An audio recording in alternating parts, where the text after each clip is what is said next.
Welcome, everybody, to another episode of the Modern Lending Podcast Live. I'm your host, Alec, and today for our third session, we're going to be talking about local marketing. Now, local marketing in COVID land has been wild, and we brought on Sean Yahara and we brought on Bill Gaylord to talk about what they're doing to combine digital and local, how they're still flexing into local, which is literally your superpower as an in-market professional. Your superpower is because you're local and nobody else is. And today we're going to have a special guest to talk about all things local marketing, from third place and all that what means to what you can do today as COVID opens up to dominate in local marketing. And without further ado, let's kick it off. Woo! With the real world.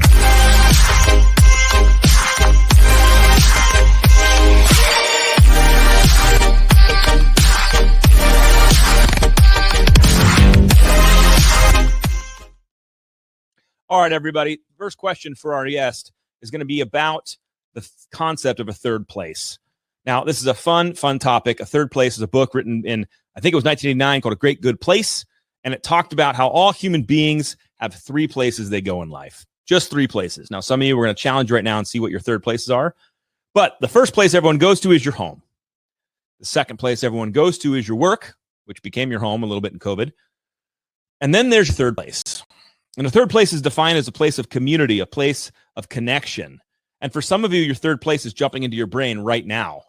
And for a better explanation, let me bring on our guest. Welcome to the podcast, Alec Hansen. Thank you, Alec. It's just great to be on the show. It's a privilege. It's an honor. Big fan. And yes, you're right. The Great Good Place was written in 1989 by Ray Oldenburg, and it is a fantastic look into the reality of what local marketing could and should be. So it's as Alex said before, it's your home, it's your work, and it's your third place. And I'm going to tell you this right now, the third place in your brain hasn't probably been something you would consider a place to market into, because it's like your safe place. It's your fun place. It's where you go to connect and unwind and be with other human beings. And so because of that, we tend to not recognize it as a place to market. Now, hear me on this. We're going to go into a whole journey on this about what you should be doing, because really, marketing isn't about showing up in your third place, which is a safe place, a really cool place that you love to be with friends, and having some kind of BS-y like sales platform. But the question I always ask everybody is, in your third place, when you're there, does everybody know what you do for a living? Does everybody know what you do for a living? I know loan officers whose own fathers had referred out customers to somebody else, and then they got the line of, "Dad, that's what I do for a living." And they went, oh, I'm sorry. It's crazy. All right, Alec, thank you. I get it a little bit. I think everyone gets it. You're a little long-winded. Let us get down to some specifics. Can you give us some real life examples? Can you dive in to what it really means to maximize your third place? What are we doing wrong? Hit us with some facts. Yeah, so let's break it down. And that's a great question, Alec. Thank you. First of all, let's hit some real life examples of third places. And some of you, it jumped right into your head.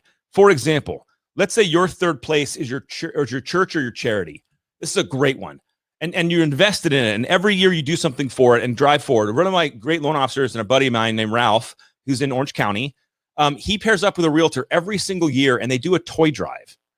And they do a toy drive for tots. And it's, you all know what these are. You've done a million of them. You've seen them before.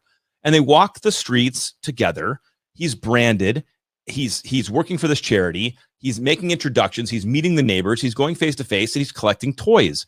He also collects emails at the end. Why? Because he says, "I'd like to email you your receipt of the gift you did so you can get your tax deduction from this charity."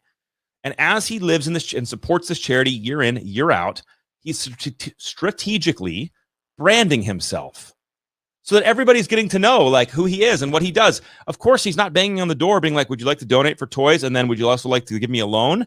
But at the same time, he's building relationships and really cool stuff is happening. All right, so let's use another example. Let's say your favorite third place is a gym. I know for some of you, and especially during COVID, this must have been hard. You weren't able to get into the gym. But imagine, what can you do at a gym? I know so many of you that are into CrossFit or into these small community gyms or into grit classes like cycle classes or whatever it is. Most of those places are small businesses run by small business owners. So what can you do in that facility? Can you go to the gym owner and offer to sponsor like a body fat dunk tank for a 90-day challenge? Can you host a smoothie hour? Can you help them run a program or an event? You're already there all the time. I love the idea of like, can you buy towels? Can you sponsor a towel service for the gym? Now, does that cost money? Absolutely. But so does putting your face on a shopping cart. And what's going to give you more business? You on a Lone Depot towel inside of a CrossFit gym that you pay a couple $100 for a towel service for every month, or you on a bus stop bench? I'm telling you, that is the examples of the stuff you need to start thinking about. Let's go another step further. Let's say your third place is kids sporting events. Now, I know COVID put a damper on that, but it's coming back with a vengeance. And so every Friday night and Saturday morning and all these things, you're at a kids sporting events. How hard is it for you to get a branded 10 by 10 pop-up, a branded cooler, and show up to all the practices and all the games with shade and little waters for kids? That's not hard. That's not hard. I know you got to carry the thing out. I'm sorry. But what's going to give you, you're there every weekend with the same parents, the same people. Are they homeowners? Or do they want to be? Do you see the opportunity that you could be missing out? How about a coffee shop? How many of you guys' third place is a coffee shop? You hang out at coffee shops all day long. You have the special place. Now, I know COVID, blah, blah, but just stay with me. Why don't you pop up in that coffee shop and have your brand strategically placed? Why don't you buy free lattes for first responders in the coffee shop, or vets or teachers? And you just put a little sign up. You talk to the barista like, hey, today I'm going to when I put a sign up, anybody that's a vet or a first responder or a teacher, I want you to point to me over here in the corner and do that one of these. Seabass has got me, and I'm going to buy them their latte that day. Yes.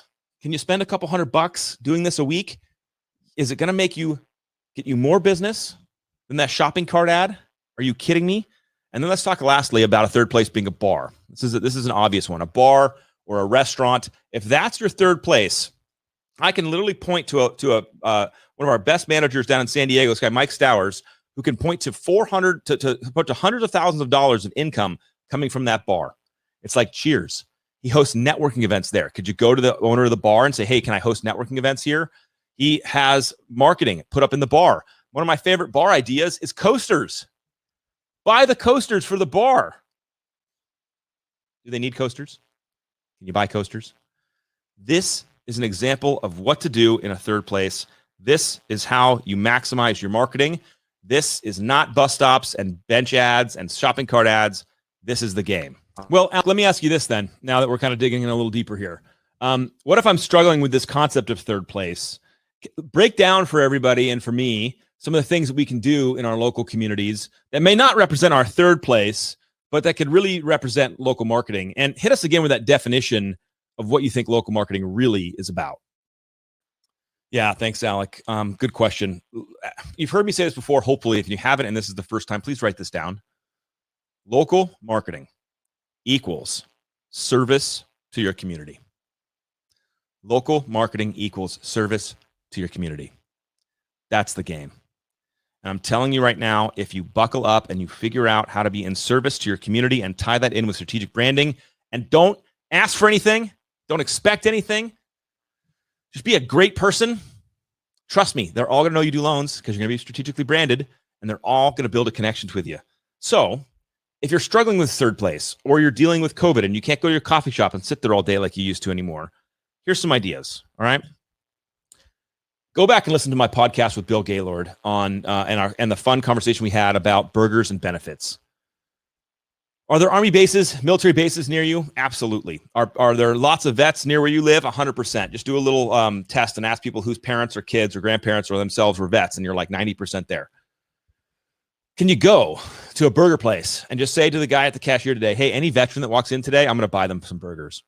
The guy would be like, yeah, that's weird, but cool, bro. Do you? That's awesome. And then you have the option right there with everyone to come in and sit there for 2 hours. Sit there from 11 to 1. You're probably going to spend a couple $100 and buying burgers for vets.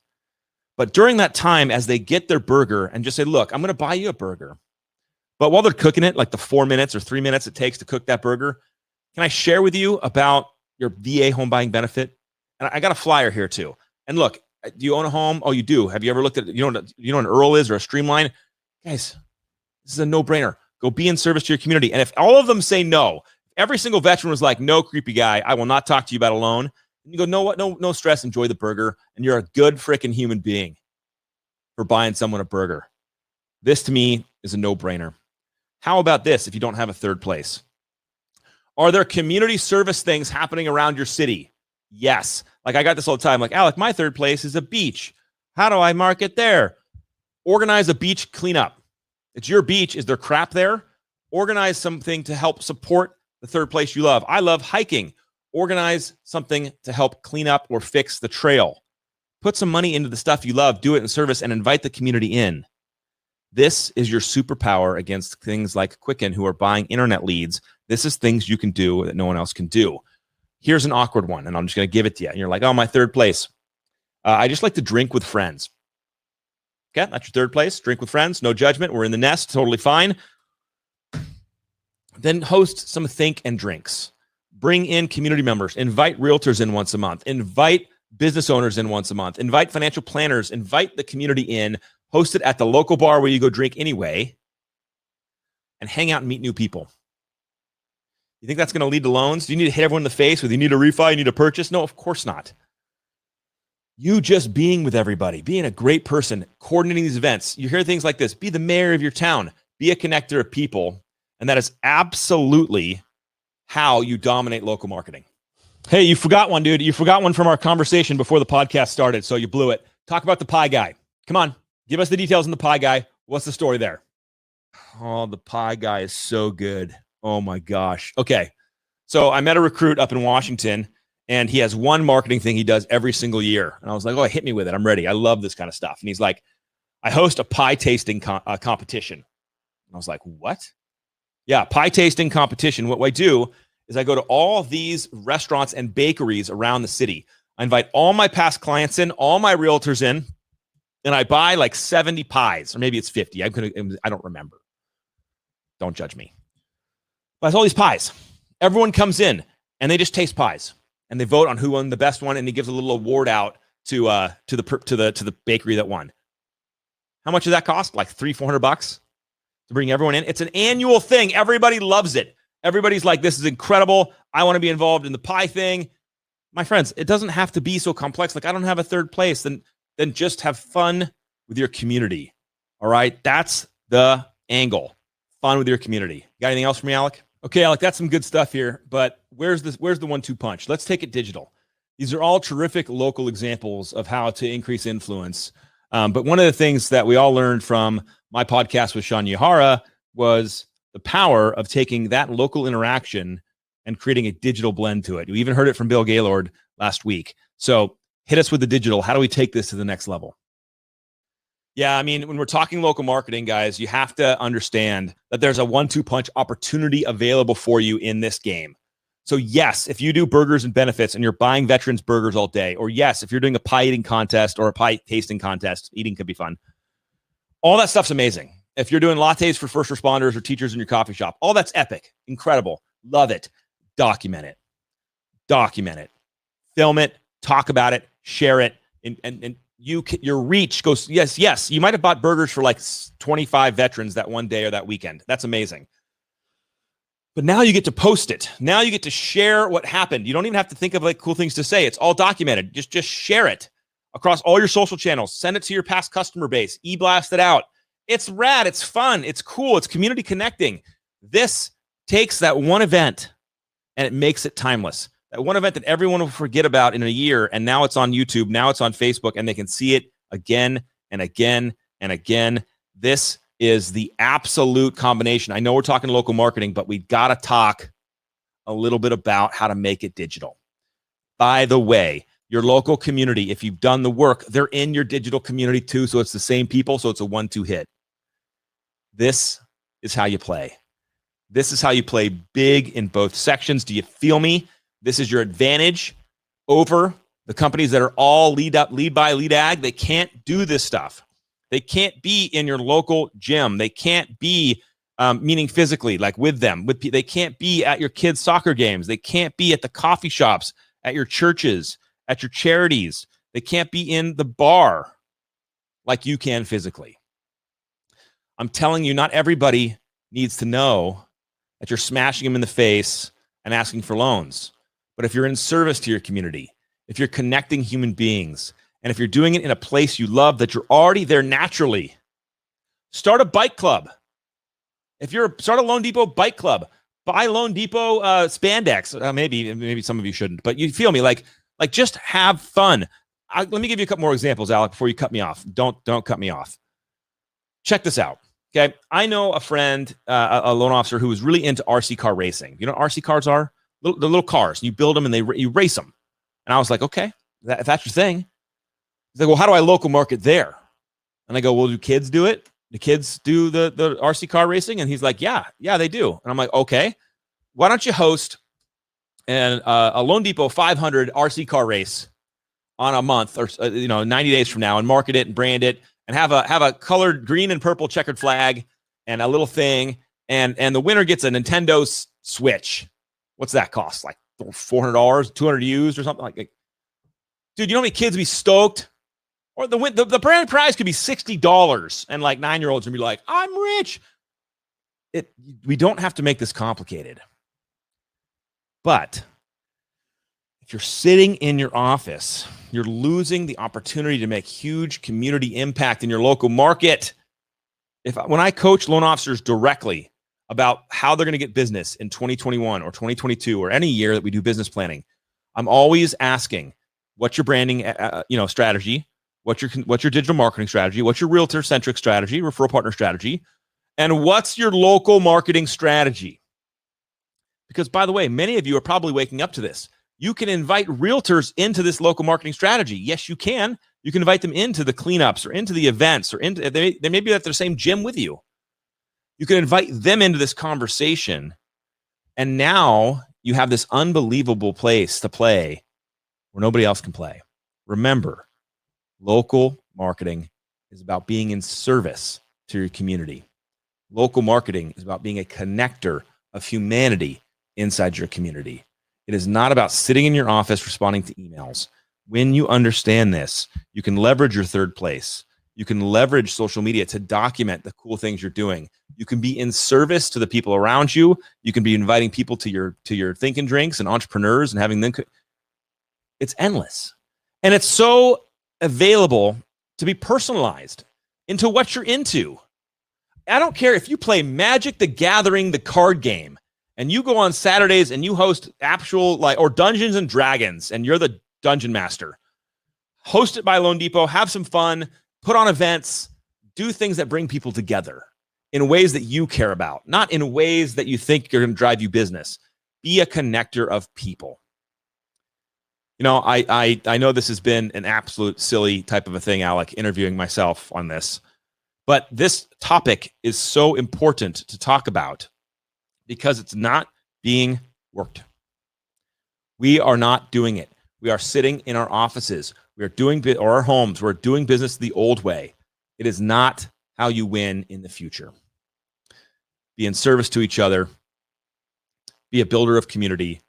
Do it around things you love and like. Do it in places that you're already naturally there. Make sure everyone knows you're an absolute amazing mortgage professional, but do it in such a way that you're not shoving it in their face. Do it in a way of being in service. Does that make sense? Do you understand the words that are coming out of my mouth? What's your local marketing strategy? Have fun. Go connect humans. Alec, I'm done, dude. I got nothing else. All right, Alec. Well, thank you for being a special guest on this episode of the Modern Lending Podcast. For all of you that are watching this in the future, hit us up with a hashtag bypass. It always gives both of us a little bit of joy to let us know that you took 2 seconds out of your day to just listen to some of this content and hang out with us. I appreciate everything you all do. Thank you for hanging out with us with another episode of the Modern Lending Podcast, and we'll see you guys on the internet.